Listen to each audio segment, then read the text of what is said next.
కానీ group exams కానీ prepare అవ్వాలంటే ఎలా చదవాలి, ఎలా చదివితే సక్సెస్ వచ్చింది? చాలామందికి ఈ టెక్నిక్ తెలియదు. సిలబస్ అంటే ఒక సముద్రం, ఏ సిలబస్ అయినా.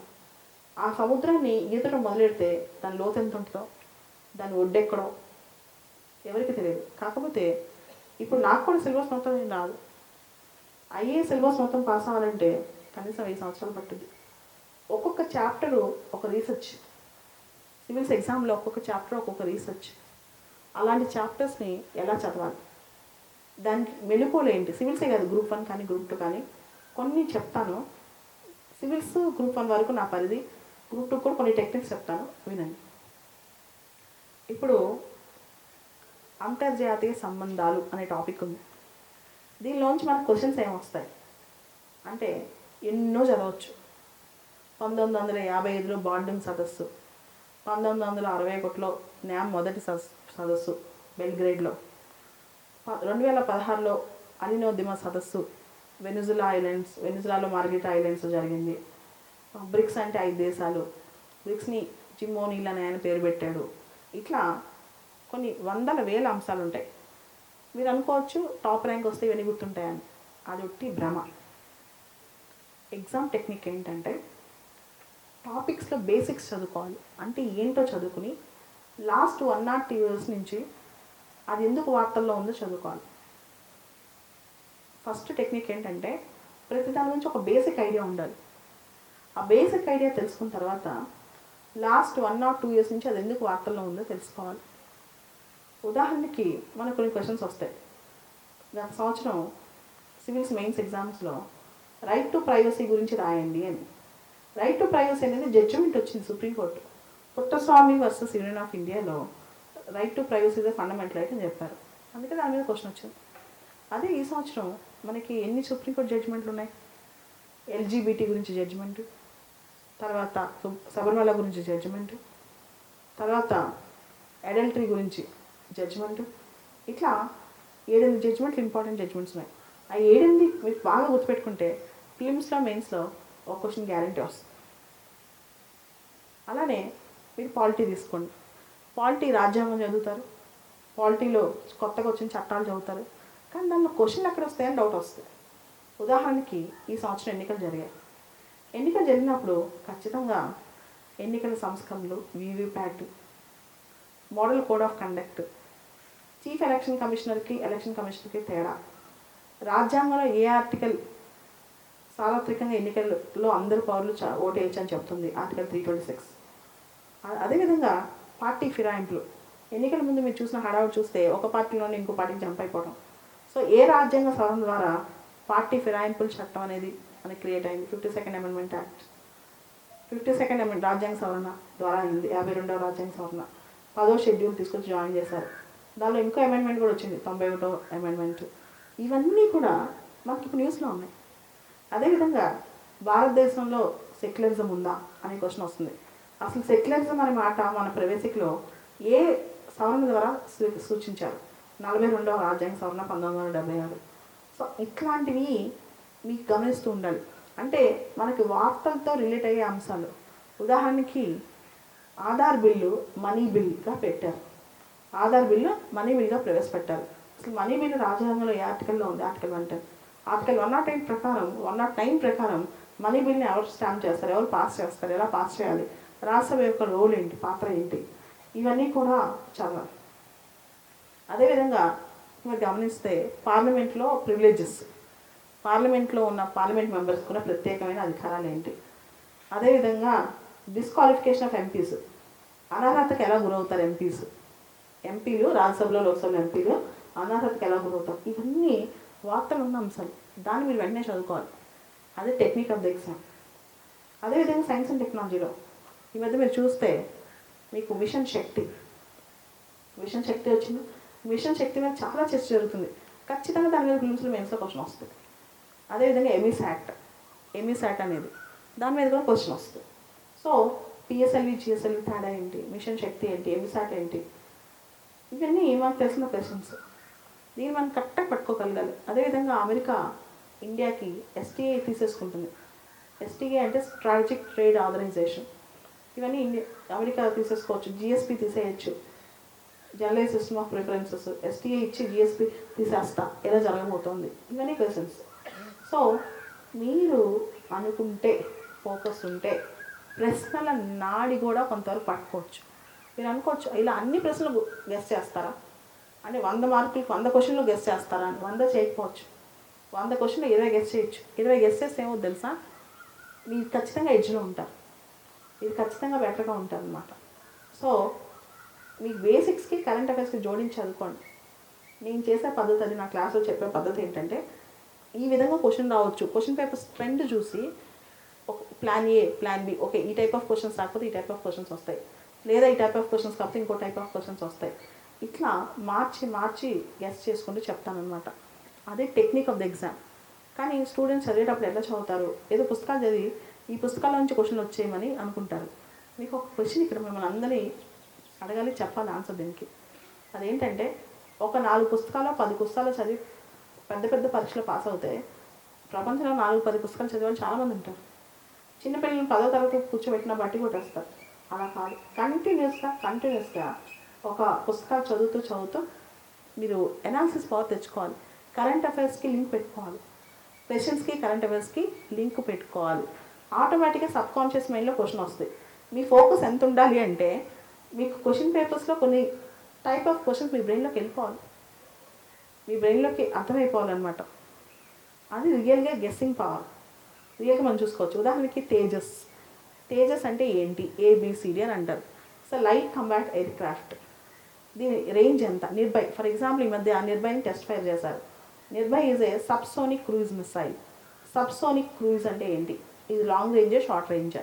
So long range missile. కింద అడుగుతాడు, నిర్భయ్ ఈజ్ ఏ, నిర్భయ్ అంటే ఏ. సబ్సోనిక్ అంటే సౌండ్ కన్నా ఇది ఇట్లా తక్కువ. రెండోది లాంగ్ రేంజా షార్ట్ రేంజా. మూడోది దీన్ని ఎంత పేలోడ్ దీన్ని క్యారీ చేస్తుంది, ఎంత హైట్ వరకు వెళ్తుంది, ఇవన్నీ అడుగుతారు. సో ఇంత డిగ్నిటీ కరెంట్ అఫైర్స్లో మీకు అనిపించిన అంశాలు, ఈ మధ్య science and technology developments, political developments, ఇవన్నీ కూడా చాలా ఇంపార్టెంట్. ఉదాహరణకి హిస్టరీ ఉందండి, ఖచ్చితంగా ఇయర్ గ్రూప్ 2 కానీ గ్రూప్ 1 సివిల్స్ కానీ జలియన్ వాలాబాగ్ పేపర్లు మోగించినాయి లాస్ట్ 10 రోజుల క్రితం. అన్ని పేపర్లు జలియన్ వాలాబాగ్ 100 సంవత్సరాలు అయిందని. మీకు జలియన్ వాలాబాగ్ ఉదంతం పైన క్వశ్చన్స్ ఎలా వస్తాయంటే, జలియన్ వాలాబాగ్ ఉదంతంపై తనకు వచ్చిన నైట్హుడ్ బిరుదును తిరిగి ఇచ్చేసిన వ్యక్తి ఎవరు, రవీంద్రనాథ్ ఠాగూర్. ఇట్లా కింద 4 ఇస్తాడు. రెండోది జనరల్ డయ్యర్ని ఎవరు చెప్పారు, honest but misconception of duty అని. హానెస్ట్గానే ఆయన పనిచేశాడు కానీ పూర్తి స్థాయిలో సరిగ్గా చేయలేదు అని, హంటర్ కమిషన్. ఇట్లా కింద ఏది కరెక్ట్ ఏది ఇన్కరెక్ట్ అని అడుగుతారు. సో మీకు ఇప్పుడు తెలియాల్సిన విషయం ఏంటంటే, ఏపీపీఎస్సీ గ్రూప్ 1 గ్రూప్ 2లో కూడా ప్రశ్నలు సివిల్స్ స్థాయిలో రాబోతున్నాయి. అది ఎలా రాబోతున్నాయి అంటే, డైరెక్ట్ క్వశ్చన్లు వచ్చాయి ఇంతకుముందు. డైరెక్ట్ క్వశ్చన్లు అంటే పసుపు కుంకుమ కింద ప్రభుత్వం ఎంత ఇస్తుంది అని. ఇవన్నీ పంచాయతీ సెక్రటరీ క్వశ్చన్ అయిపోయినాయి ఈ మధ్య. ఇప్పుడు క్వశ్చన్లు ఎలా వస్తాయి గ్రూప్ 1 గ్రూప్ 2 సివిల్స్కి? ఇప్పుడున్న క్వశ్చన్స్ ప్యాటర్న్లో ఏంటి తెలుసా, ఎనాలిసిస్ పవర్, కంప్లీట్ ఎనాలిసిస్ అనేది తీసుకొస్తున్నారు అనమాట. కింద వాటిలో ఏది correct, ABC correct, BC correct, CD correct, ఇట్లాంటి క్వశ్చన్ రావాలంటే ఒక విషయం మీద మీకు పూర్తి స్థాయిలో అవగాహన రావాలి, ఫుల్గా అవగాహన రావాలి.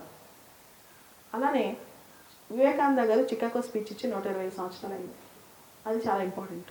గాంధీ గారు ఆయన 150 సంవత్సరాల మనం జయంతి జరుపుకుంటున్నాం. 150 years of his birth anniversary అనమాట. గాంధీ గారి మీద క్వశ్చన్స్ వస్తాయి. సో మీరు హిస్టరీలో కూడా there is something to learn home rule moment.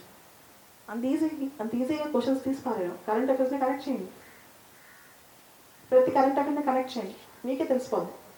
అలా మీకు 10 క్వశ్చన్లు ఎడ్జ్ వచ్చినా సరే మీరే టాపర్ అవుతారు.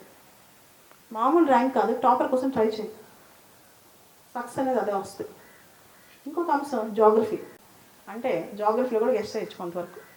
ఉదాహరణకి ఈ మధ్య మీరు చూస్తే అమెరికా ఏం చెప్పింది, ఇజ్రాయెల్ బాగా సపోర్ట్ చేస్తుంది. సో మీకు గోల్డెన్ హైట్స్ గురించి కానీ, లేకపోతే సిరియా కానీ, ఇజ్రాయెల్ కానీ, ఈజిప్ట్ కానీ, ఇలాంటి మ్యాప్లు వస్తాయి మిడిల్ ఈస్ట్లో. ఏ దేశ చుట్టుపక్కల సరిహద్దు దేశాలు ఏ దేశాలు ఉన్నాయి, ఏ నది ఉపనదులు ఏ నదులు ఉన్నాయి, ఏ దేశం క్యాపిటల్ ఏంటి, ఏ దేశంలో ఎలాంటి అంశాలు జరిగాయి, ఇట్లాంటివి కూడా క్వశ్చన్స్ రావచ్చు. సో ప్రతి అంశం మీద మీరు ఇప్పుడు స్టాటిక్ని డైనమిక్ని కనెక్ట్ చేసుకోండి. స్టాటిక్ సిలబస్ని డైనమిక్ సిలబస్ని కనెక్ట్ చేసుకుంటూ చదవండి. అప్పుడు ఈజీగా సక్సెస్ అనేది వస్తుంది. సో అన్ని సబ్జెక్టులు దీనికి ఏం కావాలి, మీకు ఒక న్యాక్ కావాలి. పేపర్ చదివేటప్పుడు ఏది ఇంపార్టెంట్, ఏది అన్ఇంపార్టెంట్, కరెంట్ అఫైర్స్ బుక్ చేసేటప్పుడు ఏది ఇంపార్టెంట్, ఏది అన్ఇంపార్టెంట్, ఇది కనుక కనిపెడితే మీరే విజేతలు అవుతారు. ఇలా అన్ని సబ్జెక్టులు. ఉదాహరణకి ఎకానమీ తీసుకోండి. ఎకానమీలో దివాలా చట్టం చాలా ఇంపార్టెంట్. ఇప్పుడు నిరర్ధక ఆస్తులు, నాన్ పర్ఫార్మింగ్ అసెట్స్ చాలా ఇంపార్టెంట్. అదేవిధంగా ఎకానమీకి సంబంధించి బడ్జెట్ రిలేటెడ్ టర్మ్స్, బడ్జెట్ సంబంధించిన అంశాలు చాలా ఇంపార్టెంట్. అదేవిధంగా పార్లమెంటరీ కమిటీలు. ఇట్లా ఎకానమీలో బేసిక్స్ అంటే నిరుద్యోగం అంటే ఏంటి, ఎన్ని రకాల నిరుద్యోగం, ఎందుకంటే అన్ఎంప్లాయ్మెంట్ ఎక్కువ ఉంది అని చెప్పి డేటా బయటికి రానియట్లేదని గొడవ అవుతుంది. అదేవిధంగా ఇన్స్టిట్యూషన్స్, అదేవిధంగా ప్రభుత్వ పథకాలు, రాష్ట్ర ప్రభుత్వం కేంద్ర ప్రభుత్వం పథకాలు, దానిలోని అంశాలు, ఇవన్నీ కూడా కరెంట్ అఫైర్స్. మీకు రాబోయే గ్రూప్ 1 గ్రూప్ 2 ఎగ్జామ్స్లో, సివిల్స్ ఎగ్జామ్లో trend environment, science and technology ఇవి రాబోతుంది. ఉదాహరణకి ఒక 6 నెలల క్రితం 3-4 నెలల క్రితం అండమాన్ నికోబార్ ఐలాండ్స్లో సెంటినలీస్ తెగలు ఒక అమెరికన్ టూరిస్ట్ని చంపేశారు. సో షెడ్యూల్ తెగల మీద రాజ్యాంగం గురించి, భారతదేశంలో ఏ రాష్ట్రాల్లో ఏ షెడ్యూల్ తెగలు ఉన్నారు, దీని మీద క్వశ్చన్ వస్తుంది. సో ఇవన్నీ మనం రెగ్యులర్గా చూసుకుంటూ కొంచెం కనెక్ట్ చేసుకుంటూ చదువుకోవాలి. అది చదివితే మాత్రం అంత కష్టమే కాదు. కాకపోతే దీని మెటీరియల్ ఎక్కడ దొరుకుతుందని అడుగుతారు. ఆ మెటీరియల్ ఎక్కడ దొరకదు. ఒక మెటీరియల్ రాసేస్తే వాళ్ళే సక్సెస్ అవుతారు. సో ఆ మెటీరియల్ ఎక్కడ దొరకదు. అవన్నీ మనం సొంతంగా తయారు చేసుకోవాలి. రకరకాల పేపర్స్ చదివి, రకరకాల మ్యాగజైన్స్ చదివి మన నోట్స్ మనం తయారు చేసుకోవాలి. వేరే ఒక చిన్న మెటీరియల్ మీద పూర్తి నమ్మకం పెట్టుకోకండి. సో నోట్స్ మీరు ప్రిపేర్ చేసుకోండి, ఆటోమేటిక్గా సక్సెస్ అవుతుంది. బేసిక్ నోట్స్ ఇన్స్టిట్యూట్ మెటీరియల్ చదవండి. అండ్ బియాండ్ దట్ ఏమైనా మెటీరియల్ కావాలంటే మీరు సొంతంగా రాసుకోవాలి. కరెంట్ అఫైర్స్ రోజు పేపర్లు వచ్చాయి, ఆటోమేటిక్గా ఇవన్నీ బ్రెయిన్లోకి వెళ్ళిపోతాయి. మీరు రాసుకుంటే, మీరు రాసుకోకపోతే బ్రెయిన్లోకి వెళ్ళాం. కంటిన్యూస్గా రాసి పెట్టుకోవాలి. సో ఇది చదివే టెక్నిక్ అనమాట. అంటే సముద్రంలో పడేసిన ఇది సక్సెస్ అయి బయటికి రావాలి అంటే స్టాటిక్ బేసిక్స్ క్లాస్లో చెప్పి నేర్చుకున్న తర్వాత దాన్ని డైనమిక్ పార్ట్తో కనెక్ట్ చేసుకోవాలి. ఇలా చేస్తే మీకు ఎగ్జామ్లో చాలా క్వశ్చన్స్ ఈ మోడల్లో కనపడతాయి. స్కీమ్స్ అండ్ ప్రోగ్రామ్స్ ఎక్కువ అడుగుతారు, పబ్లిక్ పాలసీ ఎక్కువ అడుగుతారు, గవర్నెన్స్ ఇష్యూస్ ఎక్కువ అడుగుతారు, పర్యావరణానికి సంబంధించిన ఎక్కువ క్వశ్చన్స్ వస్తాయి అన్నమాట. పర్యావరణం చాలా న్యూస్లోకి వచ్చేస్తుంది ఈ మధ్య. సో దాని మీద నేషనల్ గ్రీన్ ట్రిబ్యునల్ గురించి, లేకపోతే IUCN రెడ్ డేటా లిస్ట్ గురించి, వీటి గురించి కూడా అడుగుతారు, చూసుకోవాలి. సో ఇప్పుడు ఓవరాల్గా సివిల్ స్టాండ్ పరీక్షలు చేయాలంటే నెక్స్ట్ మీ అందరికీ డౌట్ ఏంటంటే ఇంగ్లీష్ ఎలా, నాకు ఇంగ్లీష్ వస్తా, ఇంగ్లీష్ ఎలా నేర్చుకోవాలి. చిన్నపిల్లల దగ్గర నుంచి పెద్దవాళ్ళ వరకు ఇంగ్లీష్కి ఒకటే technique, Oxford advanced learner's dictionary పెట్టుకోండి. Oxford advanced learner's dictionary. ఆ డిక్షనరీలో రోజుకి 10 పదాలు నేర్చుకోండి న్యూస్ పేపర్ చదువుతూ. రోజుకి 10 కొత్త పదాలు న్యూస్ పేపర్ చదువుతూ నేర్చుకోండి. అది నేర్చుకుని నేనే బుక్ రాసుకోండి. ఆ బుక్ రాసుకుంటే మీకు సక్సెస్ అయిపోతారు. ఒక టెక్నిక్, రోజుకి కొత్త 10 పదాలు నేర్చుకోండి. అది కూడా డిక్షనరీ చూసి బట్టి కొట్టద్దు, న్యూస్ పేపర్ చదువుతూ రోజుకు 10 పదాలు నేర్చుకోండి. రెండో టెక్నిక్, రెండోది మీరు ఇంగ్లీష్లో న్యూస్ పేపర్ చదువుతారు, లేదా ఇంగ్లీష్ టెక్స్ట్ బుక్స్ ఏదైనా చదువుతారు, ఏదైనా రైటప్ బుక్ ఆర్టికల్, మీకు ఏదైనా సెంటెన్స్ బాగుంది అనిపించింది, ఆ సెంటెన్సెస్ నోట్బుక్ పెట్టుకోండి. ఆ సెంటెన్సెస్ అని రాసుకోవడానికి సెంటెన్సెస్ నోట్బుక్ ఒకటి పెట్టుకోండి. ఆ నోట్బుక్లో సెంటెన్స్లు కాపీ కొట్టుకోండి. మీరు చాలామంది విద్యార్థులు తెలుగు మీడియం నుంచి వచ్చి IAS లాంటి పరీక్షలు పాస్ అయ్యారంటే కారణం వాళ్ళ చేతుల్లో గట్టిగా ఒక 100 సెంటెన్స్లు ఉంటాయి. ఎందుకంటే ఒక పేపర్ కరెక్ట్ చేసిన వ్యక్తి ఇంకో పేపర్ కరెక్ట్ చేయడం. అవునా? ఫర్ ఎగ్జాంపుల్ నేను పాలిటీ కరెక్ట్ చేస్తాను అనుకోండి, నేను హిస్టరీ కరెక్ట్ చేస్తాను, నేనే కరెంట్ అఫైర్స్ కరెక్ట్ చేస్తాను, చేయను. సో నేను రిపీట్ అయినా ఏం కాదు. సో ఒక 100 సెంటెన్స్లు ఇంగ్లీష్ సెంటెన్స్లు పెట్టుకోండి, ఆటోమేటిక్గా అయిపోద్ది. ఫస్ట్ ఇది, రెండోది ఇది, మూడోది ఇప్పుడు గ్రూప్ 1 కానీ సివిల్స్ కానీ ఇది పాస్ అవ్వాలంటే ఒకటే టెక్నిక్. ఏం తెలుసా, చాలామంది చేసే తప్పు, మీరు చేయకూడని తప్పు. ఎగ్జామ్కి వెళ్ళే ముందే ఎగ్జామ్స్ రాయాలి.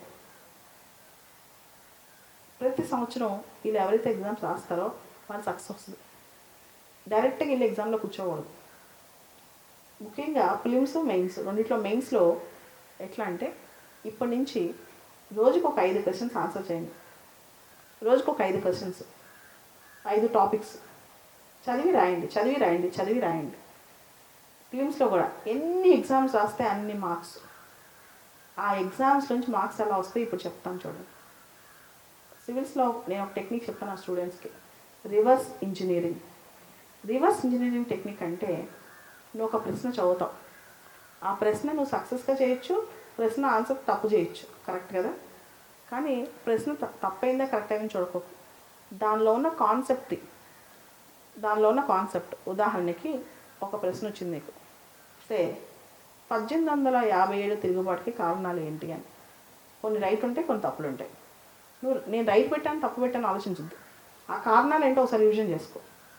అలా రోజుకి 100 బిట్లు చేసావంటే ఒక 6 నెలల పాటు ప్రపంచంలో ఏ పరీక్ష నువ్వు పాస్ అవుతావు. ఇది నిజమైనది. చాలా సందర్భాల్లో చాలామంది స్టూడెంట్స్ దీనిలో ఏం చేయాలంటే ఎవ్రీడే 100 క్వశ్చన్స్ ఫిలిమ్స్ తీసి ప్రాక్టీస్ చేయాలి. ఎట్లా కేవలం ఆన్సర్ చేయకుండా క్వశ్చన్ ఎక్కడి నుంచి వచ్చినా క్వశ్చన్ ఒక్క నాడి పట్టుకోవాలి. అట్లా ఒక నెల పట్టుకున్నాక అసలు మీ క్వశ్చన్ ఎలా ప్రిపేర్ అవుతుందో అర్థమవుద్ది. ఉదాహరణకి ఇప్పుడు ఒక 10 బ్రెయిన్స్ తీసుకోండి, నా బ్రెయిన్ మీ బ్రెయిన్స్ అందరి ఇక్కడ ఒక 10 మంది తీసుకుందాం. హిస్టరీలోంచి క్వశ్చన్స్ ఏమైనా అడుగుదాం. నేను ఒక 100 ఇస్తాను, నువ్వు ఒక 100 ఇస్తాను, అందరూ 100 ఇస్తారు. ఎగ్జామ్లో దేవుడు కాదు, ఎగ్జామ్లో కూడా సేమ్ మనదే బ్రెయిన్, మనలాంటి బ్రెయినే కదా. ఈ మనలాంటి బ్రెయిన్లోంచి వచ్చే క్వశ్చన్స్ ఏదైతే వాళ్ళకి దొరికాయే మనకి దొరికాయే అంటే 100లో కనీసం 20, 30, 40 క్వశ్చన్లు మనం ప్రాక్టీస్ చేసిన దానిలో వచ్చేస్తాయి. అదే టెక్నిక్, అది చాలా ఇంపార్టెంట్ టెక్నిక్. మెయిన్స్లో నేను అదే పని చేస్తాను. లాస్ట్ 10 years నుంచి ఆ సంవత్సరం ఏ మోడల్ క్వశ్చన్ ఇచ్చాడు, ఈ సంవత్సరం ఈ మోడల్ రావచ్చా, ఇంకో మోడల్ రావచ్చా, అది గమనిస్తూ ఉంటాను అన్నమాట. అలా గమనిస్తే మీరైనా విజయం అయిపోతారు. ఫస్ట్ ఫిలిమ్స్కి పని చేయాలి. Reverse engineering technique. చాలామంది అంటారు సక్సెస్ అవ్వకుండా పరీక్ష, నాకు సబ్జెక్ట్ అవ్వలేదు సిలబస్, అప్పుడే పరీక్షలు పెడతారు ఏంటంటారు. సిలబస్కి పరీక్షలకి సంబంధం లేదు. సిలబస్ వేరు, పరీక్షలు వేరు. సిలబస్ అయ్యి పరీక్షలు రాయాలంటే ఈ జన్మలో అది అవ్వదు, సిలబస్ ఎప్పటికీ అవ్వదు. సో ఏ రోజుకి ఆ రోజు ఒక పరీక్ష రాయండి. పరీక్షలోంచి కొంత నేర్చుకోండి. పరీక్షలోంచి నేర్చుకునే చాలా ఉంటుంది. పరీక్ష కేవలం పరీక్ష కోసమే కాదు, పరీక్ష మనకు కొత్త ఎక్స్పీరియన్స్ తీసుకొస్తుంది, కొత్త ఆలోచన విధానం తీసుకొస్తుంది. సో ఎంత పరీక్షలు రాస్తే అంత సక్సెస్ అవుతారు. రెండోది మెయిన్స్ పరీక్షలో మీరు గ్రూప్ 1 సివిల్స్లో పట్టాలంటే ఒకటే టెక్నిక్. రోజుకి 5 ప్రశ్నలకు ఆన్సర్ రాయండి చూడకుండా.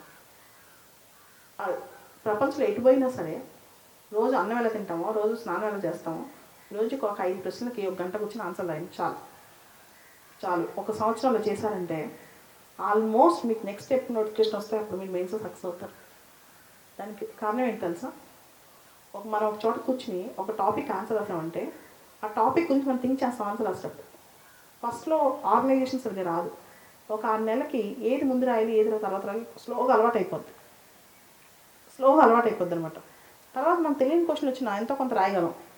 ఆ రాసే శక్తి రావాలంటే రోజుకి 5 క్వశ్చన్స్ రాయాలి. ఇప్పుడు చిన్నపిల్లలు అనుకోండి, 10th ఇంటర్ చదివే వాళ్ళు ఉన్నారనుకోండి, ఆ 6th క్లాస్ చదివేవాళ్ళు అనుకోండి. చిన్న విషయం, చైల్డ్ లేబర్ అంటే ఏంటి? పిల్లలు పనికి వెళ్తాం. దాని మీద మీ ఉద్దేశం ఏంటి? ఎందుకు వెళ్తున్నారు? వాళ్ళ ప్రాబ్లమ్స్ ఏంటి? రాయండి. అదే పెద్దవాళ్ళు అనుకోండి, ఆర్టీ యాక్ట్ సంబంధించి రాయండి, రైట్ టు ఎడ్యుకేషన్, విద్యా హక్కు చట్టం గురించి. అదేవిధంగా చిన్న పిల్లలు అనుకోండి, పర్యావరణ పరిశుభ్రత, ఎన్విరాన్మెంటల్ ప్రొటెక్షన్, స్వచ్ఛ భారత్ అభియాన్. అదే పెద్దవాళ్ళు అనుకోండి, స్వచ్ఛ భారత్ సర్వేక్షణలో అర్బన్లో ఎలా ఉంది, రూరల్ ఎలా ఉంది, స్వచ్ఛ భారత్ అభియాన్ 2019కి పూర్తి అవ్వాలి, ఓపెన్ డెఫికేషన్ అంటే బహిర్గత విసర్జన, అది ఉండటం వల్ల కలిగే నష్టాలు ఏంటి, పెద్దవాళ్ళు రాయాలి. అదేవిధంగా భారతదేశంలో ధరల పెరుగుదల, ఇన్ఫ్లేషన్ అంటే ప్రైస్ రైజ్, ఎక్కువ ప్రైజెస్ రైజ్ అయితే ఏమవుతుంది, దాని మీద ఒక ఎస్సే. అదేవిధంగా భారతదేశ అంతర్జాతీయ సంబంధాలు, సార్క్ దేశాలతో సంబంధాలు ఒక ఎస్సే, టెర్రరిజం మీద ఒక ఎస్సే. ఇట్లా రాయండి రోజుకి 5. చిన్నపిల్లలకు కూడా తెలుసు టెర్రర్ అటాక్స్ అయినాయి అని. ఆ టెర్రర్ అటాక్స్ అయినప్పుడు దాని మీద మీ ఒపీనియన్ ఏంటి, మనం టెర్రరిజం ఎలా ఆపాలి, సో థింక్ ఇట్ ఓవర్. ఇట్లా బ్రెయిన్ వర్క్ చేస్తే మీకు ఆటోమేటిక్గా ఏ క్వశ్చన్ అయినా ఆన్సర్ వస్తాయి. మీకు 2-3 ఎగ్జాంపుల్స్ చెప్తాను. నేను పాలిటీ, హిస్టరీ టీచ్ చేస్తాను, జాగ్రఫీ టీచ్ చేయండి. నేను మన మెయిన్స్ రాసేటప్పుడు last 2 years back air mass అనే క్వశ్చన్ వచ్చింది. ఎయిర్ మాస్ మీద, ఎయిర్ మాస్, క్లౌడ్ బర్డ్స్ ఇవన్నీ నేను చదవను. కాకపోతే నాకున్న కాంబినేషన్ అలవాటు అయిపోయి రాసి ఒక బొమ్మ వేసి నీట్గా రాశాను. అదేవిధంగా ఇంకో క్వశ్చన్ అడిగారు, బుద్ధుల స్తూపాల మీద బుద్ధుడి యొక్క సూచనలు, ఆయన యొక్క జీవిత కథలు, ఆయన యొక్క నైతిక కథలు నిమగ్నమై ఉన్నాయి, వివరించండి అని. నాకు ఒకటే గుర్తు, బుద్ధుడి యొక్క సాంచి స్తూప. ఆ సాంచి స్తూప తీసి బొమ్మ వేసేసాను. బొమ్మ వేసి స్తూప బొమ్మ, దాని మీద బుద్ధుడి గురించి, ఆయన నైతిక విలువల గురించి ఏదైతే తెలుసో మొత్తం రాస్తాను. ఇవన్నీ మనకి రాస్తూ పోతే అలవాటు అవుతాయి. రాయకపోతే క్వశ్చన్ చూడగానే భయం వేసి పారిపోతాం. ప్రతి ఒక్కరు క్వశ్చన్ చూడగానే భయం వేస్తుంది. రాసే అలవాటు ఉన్న వాళ్ళకి ఏంటంటే ఈ క్వశ్చన్ ఎలా హ్యాండిల్ చేయాలి తెలుస్తుంది. రాసే అలవాటు లేని వాళ్ళకైతే భయం వేసి ఆపేస్తారు ఆ క్వశ్చన్. అదే తేడా. అందరికీ అన్ని క్వశ్చన్లు రావు. అన్ని క్వశ్చన్లు వస్తే వాడు మనుషులు అవుతారు, దేవుళ్ళు అవుతారు. మీరు ప్రొఫెసర్కి పేపర్ ఇచ్చినా ప్రొఫెసర్కి మొత్తం రావు. ఒక ప్రొఫెసర్ ఒక సబ్జెక్ట్ మాత్రం నిష్ణాతుడు, అన్ని సబ్జెక్టులు ఉండవు. సో ఇది గుర్తుపెట్టుకుని రాసే అలవాటు నేర్చుకోండి. ఎవరికైతే టార్గెట్ ఉందో సివిల్స్, గ్రూప్ 1 ఇలాంటివి, ఫిలిమ్స్ గ్రూప్ 2 అయితే ఫిలిమ్స్ ఎగ్జామ్ అదే ఆబ్జెక్టివ్ క్వశ్చన్స్కి practice is more important than preparation. ఎవరైతే ప్రాక్టీస్ చేస్తారో వాళ్ళు పాస్ అవుతారు, ఎవరైతే కొట్టిగా ప్రిపేర్ అవుతారో వాళ్ళు ఫెయిల్ అవుతారు. ఇది రాసి పెట్టుకోండి. నేను నా దగ్గరకు వచ్చిన స్టూడెంట్స్ ఉంటారు కదా, మెయిన్స్ ఇంటర్వ్యూకి వెళ్ళేవాళ్ళు, ఫిలిమ్స్ రాసేవాళ్ళు. ఇయర్ ఫిలిమ్స్ రాస్తున్నారంటే రోజు మార్చి రోజు పరీక్ష జరుగుతుంది. మీకు కూడా ఇక్కడ ఎగ్జామ్స్ జరుగుతాయి. ఎగ్జామ్స్ మీరు సొంతంగా కూడా ప్రిపేర్ అవ్వాలి. టెక్స్ట్ బుక్లో టెస్ట్లు ఉంటాయి, మాక్ రాసుకోవాలి. మెయిన్స్ ఎగ్జామ్స్ రాసుకోవాలి. ఇలా కంటిన్యూస్గా రాస్తే ఎవరు ఫెయిల్ అవ్వరు. తర్వాత చాలామంది పుస్తకాలు ఏ మెటీరియల్ బాగుంటుందని, ఇప్పుడున్న కాంపిటేటివ్ ఎగ్జామ్లో ఒక మెటీరియల్ నుంచి ఎప్పుడు ఇవ్వట్లా. ఉదాహరణకి ఏపీపీఎస్సీ క్వశ్చన్ పేపర్ ప్రిపేర్ అవుతుంది అనుకోండి, ఏ టీచర్ ఒక పేపర్ నుంచి ఇవ్వరు, ఒక బుక్లోంచి ఇవ్వరు. కాబట్టి ఒక బుక్ కాకుండా ఒక్కొక్క సబ్జెక్ట్కి ఒక 2 స్టాండర్డ్ బుక్స్ అని చదువుకోవాలి. కంటిన్యూస్గా ఒక 2 స్టాండర్డ్ బుక్స్ అని చదువుకోవాలి. ఆటోమేటిక్గా వచ్చేస్తాం అన్నమాట. అయితే సక్సెస్ వచ్చిన వాళ్ళలో ఈ లక్షణం ఉంటుంది. రోజు ఎగ్జామ్ రాయటం, పొద్దున్న సాయం దాకుండా ఓపిక అనేది పక్కన పెట్టి కూర్చోవడం, నీరసం వచ్చినా కూర్చోవడం, ఇవన్నీ కూర్చుంటారు. దీనికి ప్రతి సంవత్సరం స్టూడెంట్స్ చాలామంది ఉన్నారు. వాళ్ళు పొద్దున్న నుంచి 9th వరకు అంతే కూర్చుంటారు. ఉదాహరణకి రోణం గోపాలకృష్ణ అని చెప్పాను, పొద్దున 6ంటికి వర్క్ ఇస్తే నైట్ 10 అయినా కూర్చుంటాడు, కదలడు. ప్రతి వ్యక్తి ఆ వ్యక్తి ప్రవర్తన చూస్తేనే మనకు ఫోకస్ అర్థమైపోద్ది. ఒక్కోసారి అంత చేసినా ఒక ఇయర్ సక్సెస్ రాకపోవచ్చు, నెక్స్ట్ ఇయర్ కోసం వెయిట్ చేసేంత శక్తి ఉండాల్సి వస్తుంది అన్నమాట. ఇదే మొత్తం సివిల్స్, గ్రూప్ 1, గ్రూప్ 2 అసలు ఎలా చదవాలి అని.